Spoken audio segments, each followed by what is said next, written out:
imisimbukire yo kwizera ikugeza aho utabasha kugera. Uyu mwaka uravuga ngo hirya y'imbibi, hirya y'imipaka.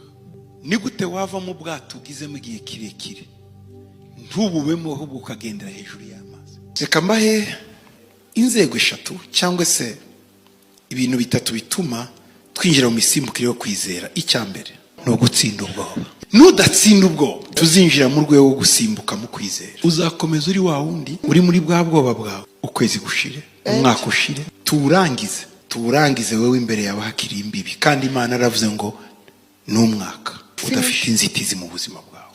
Ugomba kugera hakurya y'imbibi. Uzahagezwa nuko wasimbutse, wakoresheje kwizera kwawe ukagera aho utakagombye kugera.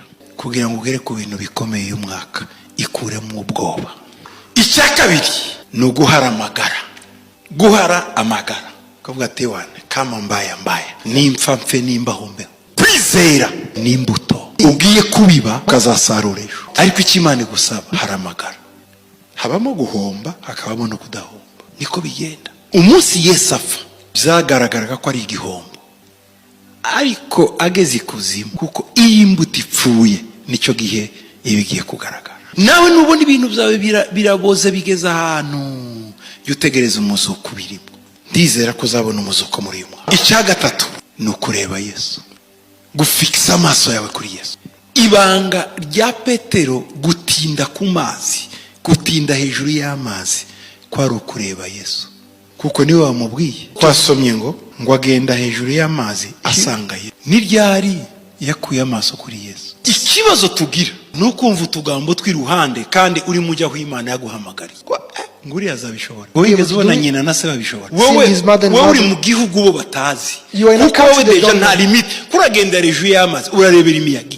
Ngiki kibazo cya Petero na ba Petero kazi bacu. Deja wowe uragendera hejuru y'amazi urareba imiyaga. Hari urwego Imana ikugezaho ukaba hejuru y'amagambo. Ni byari dutangira kugira ibibazo, ni igihe dutangira gutinda ku maronko y'ibyo twabonye. Ntidutinde kuba duhaye amaronko. Ugatinda ku mugore n'umugabo Imana yaguhaye, ntutinde kuba muguhaye. Ugatinda ku bana bawe, ntutinde kuba guhaye abana. Ugatinda ku maronko yawe, ku kazi kawe, nturebe wakaguhaye. Amaherezo y'urugendo rwawe ni uguhura n'uwagukuye mu bwato. Si ugutinda ubu mu nzira ikugeza hariya kuyianaliza no kuyireba. Yatakaje focus y'ubuzima. Focus ni intumbero. Iyo utakaje intumbero ukuruzwa n'ushaka wese. Igituma abantu batinda mu bintu bidafite akamaro nuko batishiriyeho intego yaho